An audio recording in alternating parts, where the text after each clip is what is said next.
Saudara-saudara sekalian, saya ingin memberi hadiah kepada kaum buruh pada hari ini. Saya akan membentuk segera Dewan Kesejahteraan Buruh Nasional yang akan terdiri dari semua tokoh-tokoh pimpinan buruh seluruh Indonesia. Dan mereka tugasnya adalah mempelajari keadaan buruh dan memberi nasihat kepada Presiden mana undang-undang yang nggak beres, yang nggak melindungi buruh, mana regulasi yang nggak benar. Mereka memberi masukan ke saya dan segera akan kita perbaiki, saudara-saudara sekalian.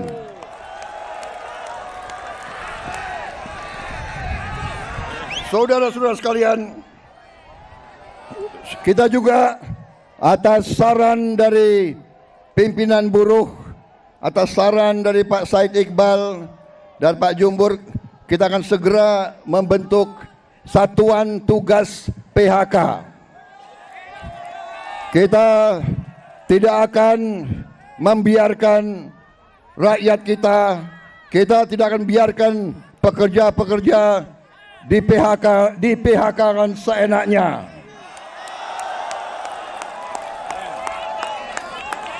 Bila perlu tidak ragu-ragu kita, negara akan turun tangan, saudara-saudara sekalian. Saudara-saudara sekalian, juga kita akan segera meloloskan RUU Perlindungan Pekerja Rumah Tangga. Wakil Ketua DPR yang hadir, Pak Dasko, Pak Sufia melapor ke saya, minggu depan RUU ini segera akan mulai dibahas. Mudah-mudahan tidak lebih dari 3 bulan undang-undang ini akan selesai kita bereskan. Juga saran dari Pak Jumhur, undang-undang perlindungan pekerja di laut, pekerja di industri perikanan, pekerja di kapal-kapal, kita juga segera akan membentuk undang-undang itu. Jadi kami Satgas PHK dan Dewan Kesejahteraan Buruh Nasional ini akan mempunyai peran yang sangat penting. Saudara-saudara sekalian, saya juga akan meminta Dewan Kesejahteraan Nasional mempelajari bagaimana caranya kita kalau bisa tidak segera tapi secepat-cepatnya kita ingin menghapus outsourcing. Tapi saudara-saudara, kita juga harus juga realistis. Kita juga harus menjaga kepentingan para investor juga. Kalau mereka tidak investasi, tidak ada pabrik, kalian tidak bekerja. Jadi kita harus bekerja sama mereka atas usul pimpinan saudara. Dalam waktu dekat saya akan mengadakan suatu pertemuan di Istana Bogor. 150 pimpinan buruh akan saya pertemukan dengan 150 pemimpin perusahaan di Indonesia. Kita akan duduk bersama. Saya akan mengatakan kepada para pengusaha, saudara-saudara, tidak boleh mau kaya sekaya-kayanya sendiri tanpa mengajak pekerja-pekerja hidup dengan baik. Tapi negara juga tidak tinggal diam. Kami berjuang memberi pelayanan kesehatan untuk seluruh rakyat, pendidikan, kita juga memberi subsidi listrik, kita memberi bantuan tunai langsung kepada mereka-mereka yang penghasilan rendah. Total biaya yang kita gelontorkan ke rakyat sudah melebihi, kalau tidak salah, 500 triliun. Ini terus untuk menjaga rakyat kita tidak ada yang menderita. Tapi sekarang masalahnya adalah kita harus jaga mereka yang memerlukan, mereka yang terima. Jangan mereka yang tidak perlu, mereka terima juga bantuan dan subsidi. Ini nggak benar. Ya kan? Karena kita masih dapat laporan ada yang tidak berhak.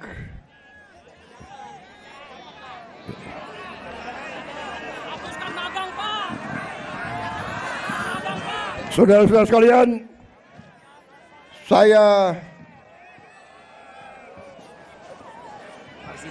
saudara-saudara, juga atas usul dari pimpinan tokoh-tokoh masyarakat, mereka tokoh-tokoh buruh, mereka sampaikan ke saya, Pak, kenapa sih pahlawan nasional nggak ada dari kaum buruh? Saya tanya, kalian ada saran nggak? Coba kalian berembuk, usulkan pahlawan dari kaum buruh. Dan mereka sampaikan, Pak, bagaimana kalau Marsinah, Pak?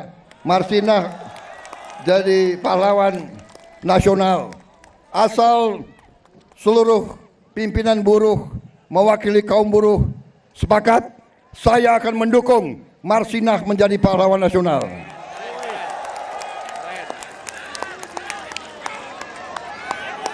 Cukup?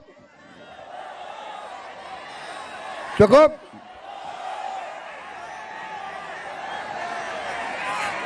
Cukup? Lanjut. Suara gue serak nih. Gue minum kopi ya.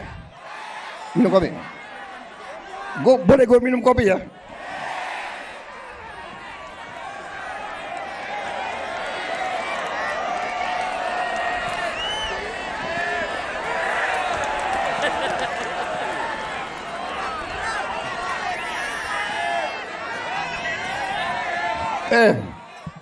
Ini lo yang minta ya. Gue kalau minum kopi gue bisa pidato 3 jam loh.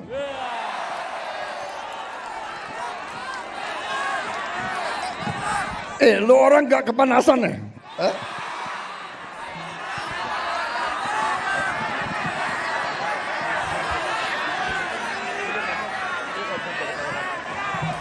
Tapi gue udah kehabisan bahan.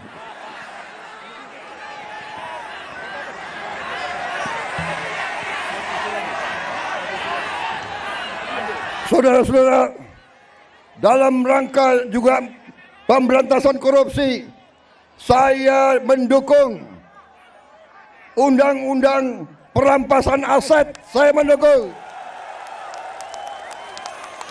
Enak aja, udah nyolong, nggak mau kembalikan aset, gue tarik aja deh itu.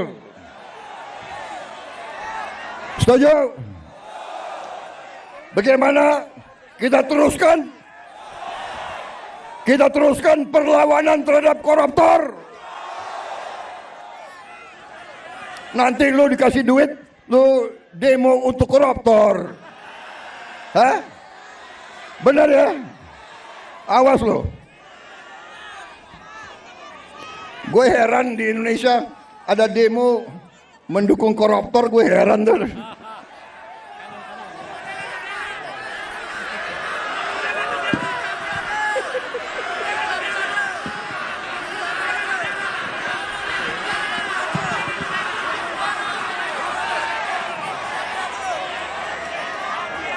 Saudara-saudara,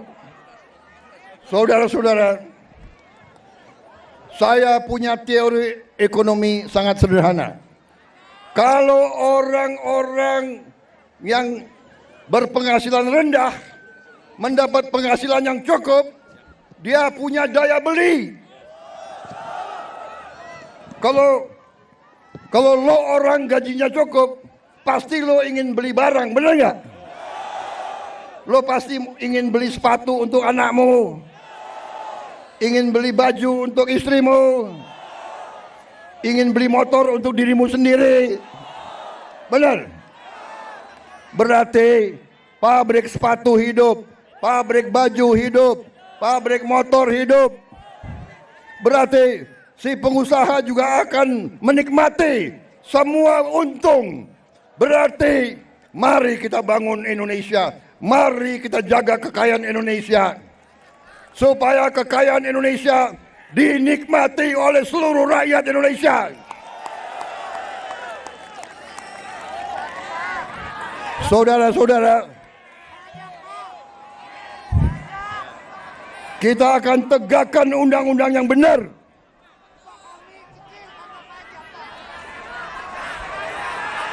Aturan pajak. Jadi aturan pajak itu memberatkan diri karena potongan ketika dapat pesangon rumah kecil dan uang pensiun kecil pajaknya progresif sampai 20%. Ya, saya akan pelajari kembali masalah pajak. Pajak yang besar untuk orang yang penghasilannya besar. Lo orang gajinya nggak besar, jadi ngapain dipajak? Tapi kalau pajaknya sedikit-sedikit boleh dong. Boleh ya? Boleh. Ya kalau pajaknya nggak terlalu besar boleh ya? Ya bayar deh dikit-dikit deh. Jangan progresif. Ya itu nanti tugasnya Dewan Kesejahteraan Buruh Nasional. Oke. Cukup. Terima kasih.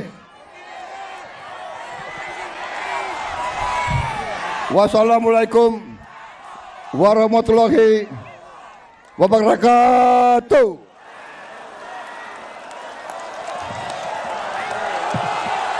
Terima kasih. Terima kasih.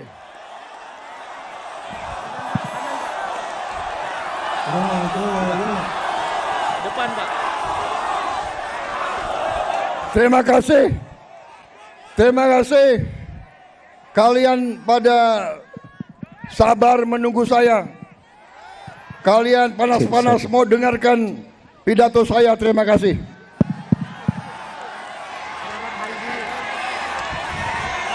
Selamat Hari Buruh Internasional. May Day, semoga Tuhan Maha Besar melindungi kita semua.